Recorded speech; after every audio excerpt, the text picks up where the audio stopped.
Konten Ruang Filosof.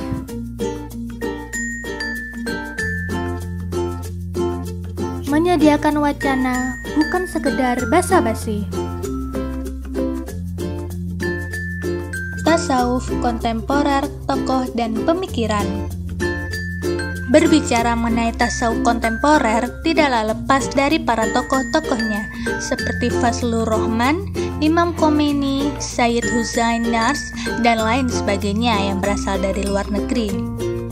Ada pula tokoh-tokoh tasawuf kontemporer yang berasal dari Indonesia, di antaranya Profesor Hamka, Nurholis Majid, Jalaluddin Rahmat, dan para tokoh tasawuf lainnya. Tasawuf kontemporer adalah memahami atau mengkaji pemikiran-pemikiran tasawuf pada abad ke-20 sampai sekarang dan menyesuaikan pada zaman sekarang. Tasawuf kontemporer adalah pemahaman tasawuf dengan pola pikir baru yang berorientasi pada pemecahan permasalahan kemasyarakatan dan kehidupan modern. Dari pengertian-pengertian itulah, tasawuf kontemporer mencoba melepaskan diri dari penggambaran atau pelabelan yang negatif. Sang tokoh Jalaluddin Rahmat. Jalaluddin Rahmat dulunya adalah orang yang sangat rasionalis dan memegang teguh fikih, sehingga dia berpikir agama itu harus rasional dan segala bentuk ibadah harus sesuai dengan fikih. Di dalam proses berpikirnya, dia merasakan kekeringan dalam rutinitas ibadah, seolah-olah ibadahnya hanya dilakukan sebatas formalitas saja, tanpa menyentuh sisi spiritualitasnya. Jalal adalah panggilan Jalaluddin Rahmat. Beliau lahir pada tanggal 29 Agustus 1949 di Bandung. Beliau dilahirkan di kalangan keluarga Nahdlatul Ulama. Ibunya adalah orang yang aktif dalam mengajarkan Islam di desanya. Ayahnya adalah seorang pemuka agama sekaligus tokoh masyarakat. Karena terjadi pergolakan politik pada waktu itu, sang ayah meninggalkan Jalaluddin Rahmat yang masih berusia 2 tahun untuk menyebarkan dan menegakkan syariat Islam. Jalaluddin Rahmat memulai pendidikan formalnya dari sekolah dasar di kampungnya. Lalu dia melanjutkan sekolah di SMP Muslimin 3 Bandung. Setelah lulus SMP, dia melanjutkan pendidikannya ke SMA 2 Bandung. Dan ia sempat bergabung dengan Persatuan Islam. Kemudian dengan menggunakan ijazah SMA, ia melanjutkan studinya di Fakultas Publistik Universitas Pajajaran yang sekarang berganti nama menjadi Fakultas Ilmu Komunikasi. Pada masa kuliah, dia juga sempat bergabung dengan Muhammadiyah dan dididik di Darul Akram Muhammadiyah.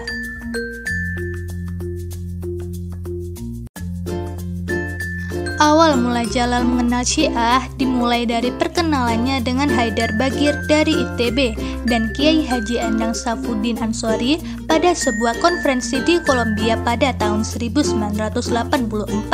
Dari konferensi tersebut, dia memperoleh buku-buku mengenai para pemikir Syiah. Sejak itulah dia mendalami gagasan para pemikir Iran seperti Ali Syariati, Murtada Mutahari, dan Imam Khomeini. Dia berpendapat bahwa Imam Khomeini adalah seorang sufi yang tidak mengasingkan diri dari masyarakat. Imam Khomeini adalah sufi yang telah mengguncangkan dunia. Kekagumannya kepada Imam Khomeini membuat Jalaluddin Rahmat memperdalam ilmu tasawufnya. Hasil karya Jalaluddin Rahmat adalah waro, zuhud, dan sabar yang ditawarkan beliau terbilang cukup mudah jika ditransformasikan di zaman modern ini, karena beliau adalah seorang sufi kontemporer. Waro yang ditawarkan kepada umat Islam untuk menyucikan diri dengan cara menuntut ilmu yang dapat meningkatkan kualitas kesucian diri sesuai dengan tuntutan di zaman modern ini. Karena segala sesuatunya pasti ada ilmunya. Dengan menyucikan hati, seseorang akan terjaga kesehatan jiwanya, dan jiwa yang sehat akan menghindarkan dari gangguan psikologis. Seorang zahid tidak menggantungkan kebahagiaan hidupnya kepada harta yang dimilikinya serta tidak terletak pada hal-hal yang bersifat material, tetapi pada hal-hal yang bersifat spiritual. Dengan zuhud semacam itu bisa mengatasi permasalahan yang muncul di Indonesia, seperti korupsi, kolusi, dan nepotisme, yang awal mulanya adalah sikap keserakahan.